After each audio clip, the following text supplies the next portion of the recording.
En Australie, plus d'1 demi-million d'habitants de Nouvelle-Galles du Sud vont bénéficier des meilleures technologies et de l'expertise de Veolia pour leurs installations d'eau. Dans les régions en stress hydrique, la science défie les lois de la nature. Demain, l'eau de mer sera douce pour les populations et les industries d'Irak et du Koweït. Veolia rassemble l'intégralité des activités internationales de Dalkia et renforce ainsi l'accès pour le plus grand nombre à l'énergie et la chaleur.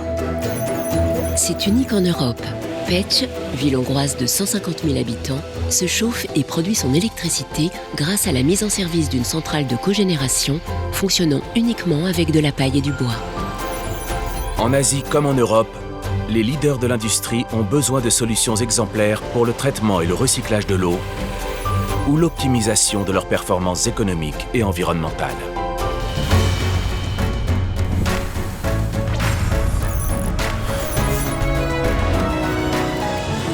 Les associations entre public et privé sont source d'intérêt général. Après New York et Pittsburgh, le district de Columbia évalue et identifie comment économiser ses ressources et réduire ses coûts de production d'eau.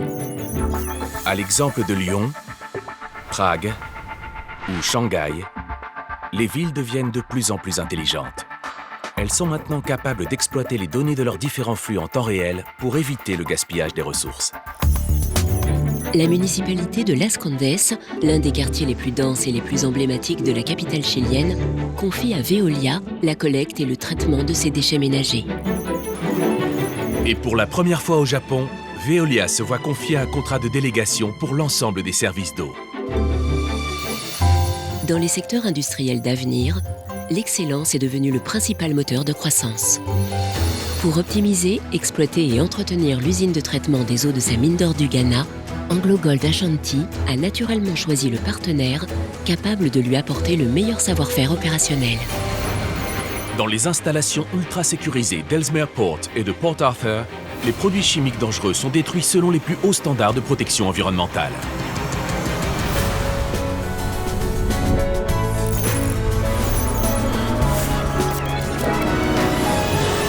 Les énergies alternatives prennent de l'ampleur.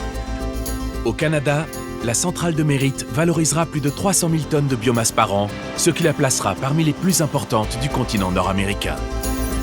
Les forages d'Ecopétrol au sud-est de Bogota ne produisent pas que du brut, mais aussi de l'eau. Un ingénieux système intégré sépare les hydrocarbures de l'eau utilisés pour leur extraction, traite les boues et refroidit l'eau avant sa réutilisation ou sa réintroduction dans l'écosystème. Plus rien ne se perd. Les 14 000 tonnes d'acier de cette plateforme norvégienne serviront peut-être à la construction de voitures ou de trains flambant neufs. Et les 317 wagons du RER A que Veolia démantèle pour le compte de la RATP pourraient bien se transformer en navires. D'ici là, l'ex-Jeanne d'Arc de la marine française aura été dépollué et valorisé à plus de 90%.